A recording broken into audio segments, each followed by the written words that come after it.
이제 요한복음에 보면 우리가 처음으로 이제 보게 되는 이제 표적이지요. 가나의 혼인잔치. 저희가 지금 마태, 마가, 누가 새벽 예배 때 보고 있습니다. 근데 다 받고 이제 요한복음으로 왔는데, 요한복음은 벌써 이제 작년에 이제 이미 담임 목사님이 강의를 한번 하셨고 했었어요. 그 중에서도 이제 가나 혼인잔치도 했죠. 근데 이제 이 요한복음 2장에 나오는 가나 혼인잔치는 마태, 마가, 누가에 없습니다. 없어요. 그리고 오늘 요한복음에 처음 등장하죠. 그래서 이제 사복음서 통틀어서 예수님의 첫 사역을 뭐라고 하느냐? 이 지금 2장에 있는 가나의 혼인잔치라고 해요. 무슨 말씀에 근거해서요? 뒤에 보니까 11절에 예수께서 이 첫 표적을 갈릴리 가나에서 행하였다 이렇게 하고 있어요. 그래서 여기서 나오는 첫이라는 게 헬라어로 아르케라는 거예요. 아르케. 이건 진짜 순수하게 첫 번째를 가르치고 있어요. 첫 번째를. 그래서 요한이 이렇게 했다 이게 아니라 지금 이제 첫 번째의 표적이라 이렇게 명명하고 있기 때문에 처음 이제 표적이 가나의 혼인 잔치였을 것이다라고 이제 하는데, 뭐 이것도 신학적 엄청 논쟁이 많습니다. 근데 저는 그냥 성경이 말하는 대로 그냥 별로 그렇게 논쟁하고 싶지 않고 그냥 처음이겠거니 하고 이제 사실 받아들이고 있습니다.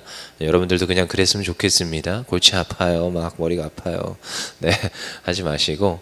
근데 가나의 혼인잔치, 여러분 좀 독특하지요. 이 혼인잔치라는 이제 문화도 저희가 좀 생경한데, 여러분 이 당시에는 이제 오늘 보니까 가나의 혼인잔치가 몇 번째 날이에요? 사흘째 되던 날인 겁니다. 여러분 지금 이게 무슨 말인지 아시겠어요? 혼인잔치가 이렇게 길게 한대요. 저도 이게 이해가 안 됐는데, 저희 삼촌, 저랑 이제 4살 터울인가요? 네, 4살 터울인 그 삼촌이 그 제주도에 있는데요. 거기 결혼식 할 때 그런 걸 봤어요. 아니 무슨 그 결혼 예식을요, 예식은 이제 하루로 띵 하지만 그 축하 할애연을 일주일을 합니다. 일주일을. 그러니까 이게 이해가 안 되는 거예요. 사실은 저는 이해가 안 되더라고요. 그러니까 이쪽에서 한 2, 3일 하고요, 이쪽에서 2, 3일 해요. 그 동안 이제 오셔서 뭐 예물도 주시고 선물도 주시고 이제 일하다가 다시 돌아오셔서 또 막 축하해 주시고 하루 종일 그걸 서빙을 해야 됩니다. 그러니까 제가 한 3일째 되던 날 이걸 서빙을 계속 해야 되나 싶을 정도로 너무 힘들더라고요. 그래서 네, 삼촌 나중에 빚 다 갚아라 했던 기억이 있어요. 근데 이제 혼인잔치가 이렇게 긴 데가 아주 여전히 우리나라에도 있다라는 거예요. 그러니까 지금 이 지역에도 있다라는 것을 여러분 생각하시면 되겠습니다. 근데 사흘째 되던 날 뭐가 똑 떨어집니까? 포도주가 똑 떨어진 거예요. 그 가운데 예수님께서 지금 물을 변하여 포도주가 바뀌게 하는 역사가 있었는데, 도대체 이 이야기가 왜 다른 복음서에서는 안 나오고 왜 특별히 요한복음 2장에서 나오나? 그럼 요한은 어떤 의도를 가지고 이 지금 가나의 혼인잔치를 기록하고 있나? 우리가 그걸 염두에 두셔야 된다는 겁니다. 여러분 요한복음은 철저하게 이런 관점에서 보면 좋습니다. 하나님이신 예수님, 하나님의 아들로 이 땅 가운데 구원자로 오신 예수님, 그러니까 예수님에 굉장히 집중합니다. 어떤 분이요? 우리 요한복음 1장 보셨지요? 로고스라고 하지요. 어떻게 하요? 봐봐요. 1장 2절 한번 읽어보겠습니다. 시작. 그가 태초에 하나님과 함께 계셨대요. 누구요? 예수님이. 그가, 여기서 나오는 그는 말씀이신데 로고스 신학이라고 하지요. 그래서 말씀이신데 그는 하나님과 계셨어요. 3절 읽어볼게요. 시작. 만물이 그로 말미암아 지은 바 되었으니 지은 것이 하나도 그가 없이는 된 것이 없느니라. 아멘. 네, 예수님이 계심으로 모든 만물이 나왔다는 거예요. 그렇죠? 그러니까 이거 지금 성부, 성자, 성령 하나님 한 분이신 그 예수님이신 한 분이신 하나님, 그게 누구예요? 예수님이라는 거예요. 이 예수님에 대해서 그렇게 말하고 나서 뭘 말해요? 가나의 혼인잔치를 말하고 있는 거예요. 그러니까 가나의 혼인잔치에도 무엇을 말하고 싶은 거냐? 하나님이신 예수님, 이 땅 가운데 육신을 입고 지금 in Christ 내려오신 지금 그 예수님, 지금 그 예수님을 말하고 싶은 거예요. 근데 그 예수님이 뭐를 변하게 했다고요? 물을 변하게 했는데 어떤 물을 변하게 했냐고요? 자, 근데 여기에서 이제 참 저는 이런 거 보면은 참 뭐라고 해야 될까? 엄마와 아들 간의 대화가 엄마와 아들만이 할 수 있는 대화예요. 이게 사실은. 잘 보십시오. 자, 3절 읽어보겠습니다. 2장 3절 시작. 포도주가 떨어진지라.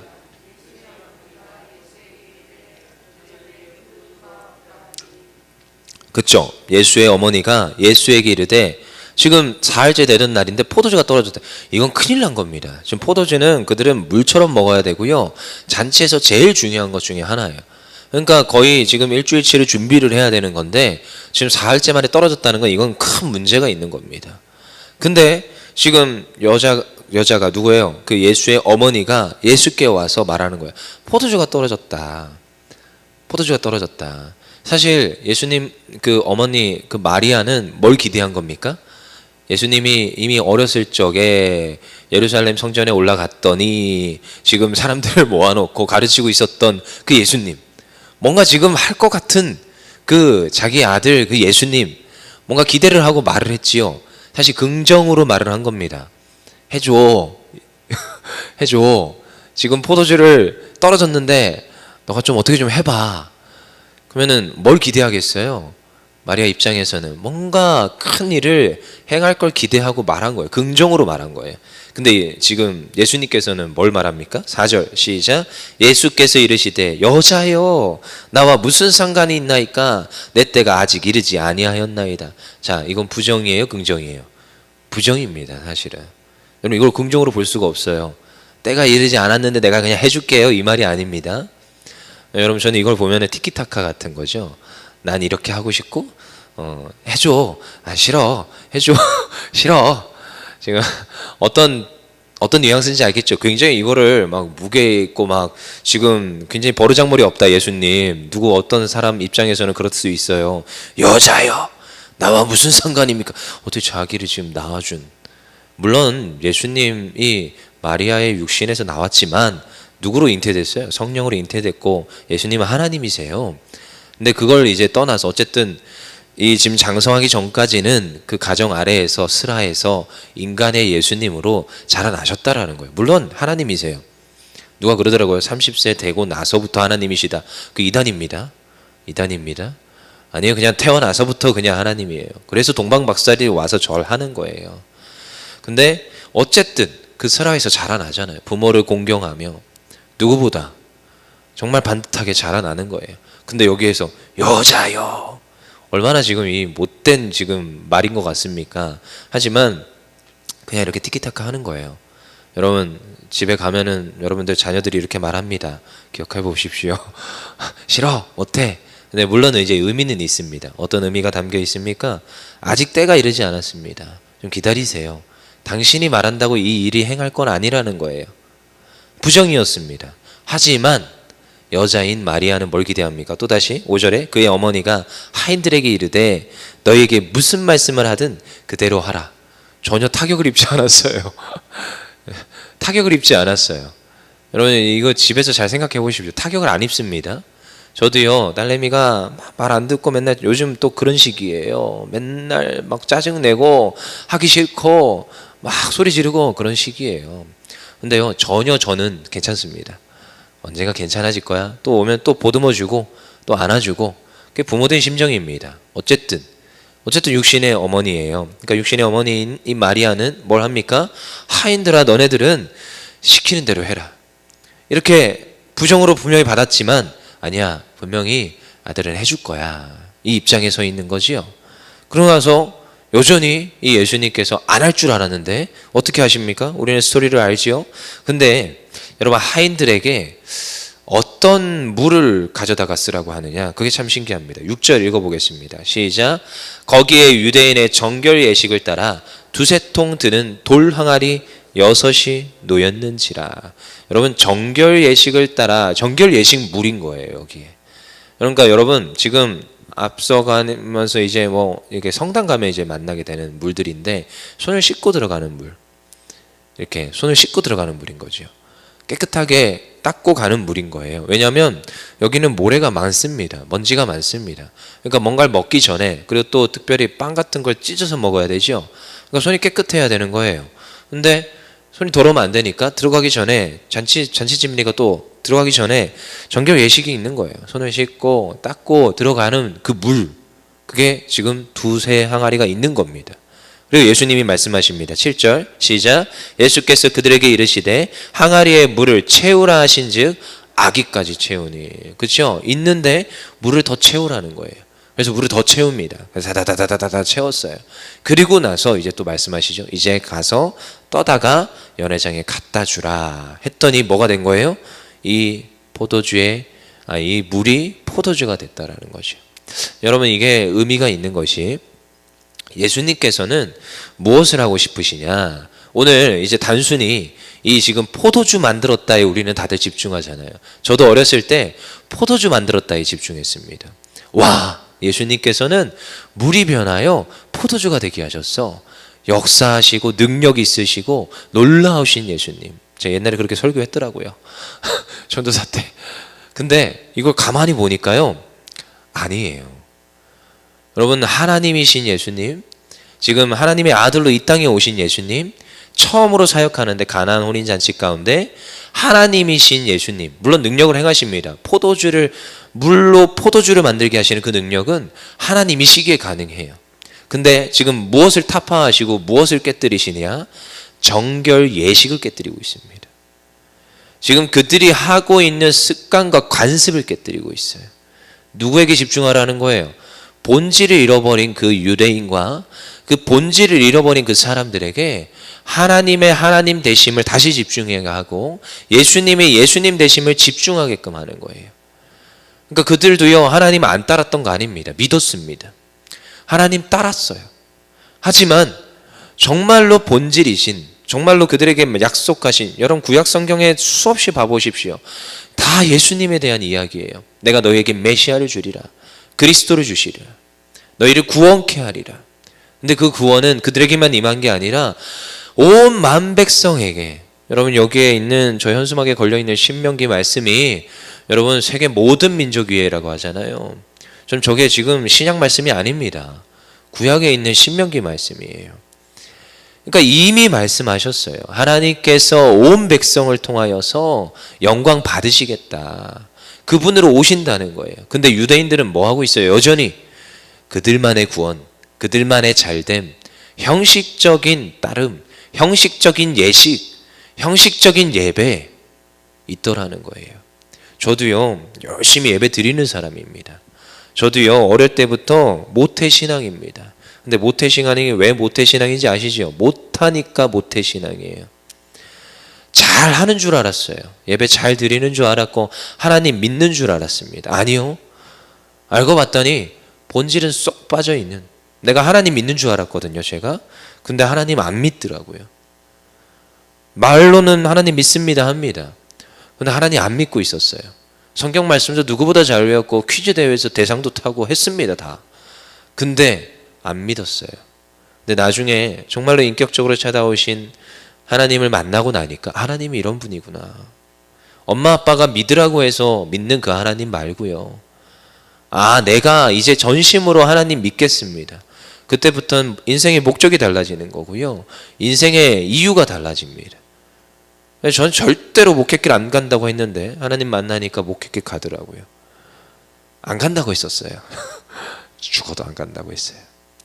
근데요, 여러분, 이유가 바뀌고요, 목적이 달라져요. 그래서 포도주를 지금 주시는 그 예수님은요, 단순히 그 잔치상을 위하여서가 아닙니다. 이 혼인 잔치를 위해서가 아닙니다. 어떤 것을 위하여서요? 우리 가운데 이 정결 예식의 물을 변화시키시는 그 예수님. 그 다음에 바로 어떤 역사가 일어나요? 또다시 사역이 일어나는데 13절부터 성전을 깨끗하게 하십니다. 그러니까 지금 이 장에서 말하고자 하는 맥락과 이 지금 큰 통체적인 지금 예수님의 사역의 이유를 살펴보시면 돼요. 뭘 깨뜨리고 싶은 거예요? 습관, 관습. 여러분, 그걸 변화시키는 거예요. 누가요? 예수님이에요. 정말로 우리가 바른 예배자로 섭니까? 저는요, 가끔씩 흠칫흠칫할 때가 있어요. 예배 똑바로 드려라. 네, 맞습니다. 저 예배 드리고 있는데 예배 똑바로 드려라. 근데요, 저도요, 주일날 제 모습을 보면 예배 잘 드리고 있는지 잘 모르겠습니다, 사실은. 저도요, 여기저기 치여서 일하고 있는 것 같은 때가 많아요. 왜냐하면 사역자니까 좀 그럴 수도 있겠다라고 할 수 있겠지만, 여러분, 목회자가 예배하지 않는데 누가 예배를 합니까? 그러니까 내가 정말로 바른 예배자로 쓰고 있나? 관습과 형식과 오랫동안 해오던 전통에 따라서 늘 그래 왔으니까. 근데 예수님은 그것을 진노하십니다. 13절부터 쭉 읽어보십시오. 진노하십니다. 너희가 여기를 장사치의 집으로 만들고 있다. 누구의 집으로요? 아버지의 집을 장사치의 집으로 만들고 있다는 거예요. 내가 예배자로 서야 되는데 예배자가 되지 아니하고 어떠한 목적과 이유를 가지고 내가 하나님 이거 주세요 저거 주세요 하고 있는 장사치의 모습이지 않은가, 저도 돌아보게 됩니다. 2장에서 말하고 있는 가나의 혼인잔치와 성전을 정결하게 하는 예수님의 이 사역들은 분명히 말하고 있어요. 너희의 형식을 타파해라. 바꿔라. 그래서 어디에 들어오라는 거예요? 진정한 복음이신 예수님 안에, 진정한 신랑으로 오신 그 예수님과 정말로 우리가 함께하게 된다는 것을 우리에게 말하고 있는 것이 사실 가나의 혼인잔치입니다. 그래서 우리가 누구의 포도주를 먹어요? 예수님이 주신 포도주. 목마르지요. 근데요, 이때는 포도주는 물입니다. 물. 그러니까 먹는 거예요. 왜냐하면 포도주 자체가, 여러분 여기서 포도주 먹으라니까 누가 청년들이 술 먹어도 돼요 이런 식으로 얘기를 하는데 전혀 그렇지 않습니다. 그 지방과 이 지방은 틀려요. 우리 한국에서는 술 먹고 그 어르신들이 열심히 때리고 폭력을 행사하던 그런 문화가 있습니다. 그러니까 한국에서 먹으면 안 돼요. 기독교는 안 됩니다. 근데 저기 외국 가서 신앙생활 하시면 돼요. 미국에 가서 보니까 신학생들이 그 담배를 뻑뻑 피면서 수업에 들어온다고 합니다. 교수님들이. 거기는 그냥 문화가 그래요. 근데 우리나라는 안 그렇습니다. 우리나라는 그러면 안 돼요. 근데 포도주 안 됩니다. 우리나라는. 근데 여기에서는 물이에요. 왜요? 중동지방은 물이 썩습니다. 그냥 잔치 가운데 당연히 일어나는 문화였단 말이에요. 그러니까 먹어도 괜찮아요. 여기는. 근데 이 포도주는 예수님이 변하여서 우리에게 주시는 거지요. 우리에게 제시를 합니다. 어떤 걸 제시해요? 이 포도주를 먹고 너희가 나와 함께 하자는 거예요. 오늘 그래서 우리가 예수님을 내 마음에 모셔드려야 됩니다. 혹시라도 우리 안에 율법과 어떠한 전통과 내가 그동안 쫓아오던 습관을 쫓아서 신앙생활하는 모습이 있습니까? 아니요. 근데 또 습관도 중요하긴 합니다. 모습과 형식도 중요합니다. 하지만 그게 아니라 본질이 중요합니다. 내가 어떠한 본질, 예수님을 내 마음에 두고 있나? 그래서 내 마음속에서 예수님을 모셔드리고 정말 물이 변하여 포도주 된 이 포도주를 내가 먹고 날마다 기쁨과 즐거움으로 변화되어 하나님 나라의 온전한 잔치를 누리기를 원합니다. 예수님 안에서 오늘도 그렇게 기도하며 새 술이신, 새 포도주이신 그 예수님으로 기뻐하는 하나님의 백성들 되기를 원합니다.